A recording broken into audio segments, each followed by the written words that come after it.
Hey guys, I just wanted to come on again. I watched this special about um, African American genius. He was an agricultural scientific genius. His name is George Washington Carver. I don't know if you guys have ever heard of him, but he did many of things. He was a nature person. He studied the flowers. He was an artist. He created ways to help the sharecroppers in the South um, basically um,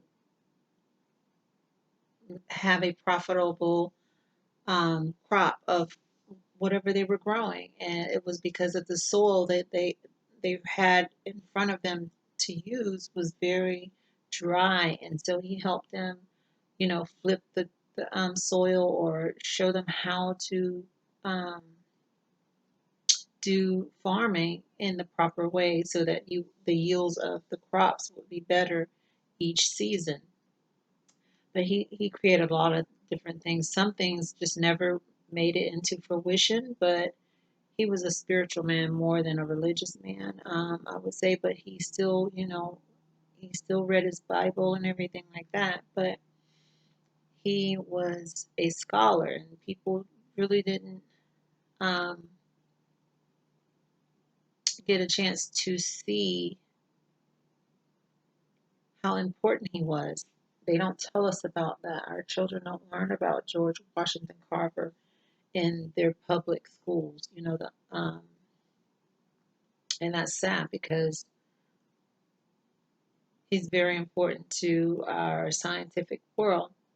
So anyway, I remember them saying that he created um, dye or makeup that's in the dye. Well, the dye that's in the makeup from clay.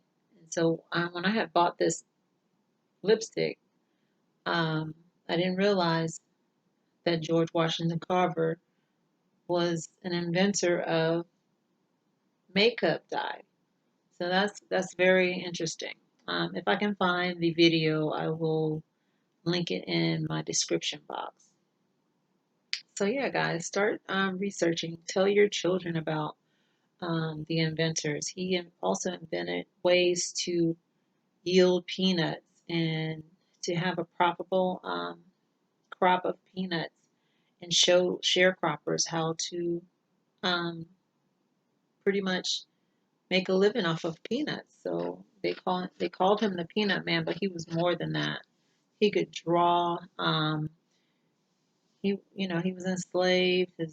He has a long history of information. He was raised by a white couple, and then eventually a black man and a black woman actually took him in so that he could continue his education, and then he went on to college and he got his master's. I mean, he served on boards and he never stopped, even though during those times, slavery time and the racial tension and everything, he never gave up. He continued to go on and do what he needed to do because his whole motto was trying to better and show his people a better way of being self-sufficient, or growing crops to sustain themselves.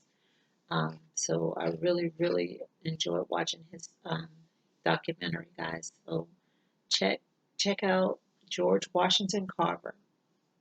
Brilliant man. Even Thomas Ford um, always continue to consult with him and pick his brain, and they would take walks and stuff.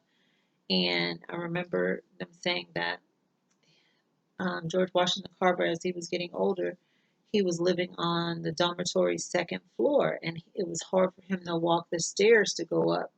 And when Thomas Ford heard about that, he had an elevator company come there and build an elevator for George Washington Carver to get to the second floor of the dormitory he was living at because he was the instructor. They hired him to be the instructor as well at Tuskegee University. So beautiful, beautiful life that he lived, and he didn't care about what you wore, the clothing. He was not materialistic. He just wanted to create a better way for his people to live. So, guys, peace and blessings. Thank you.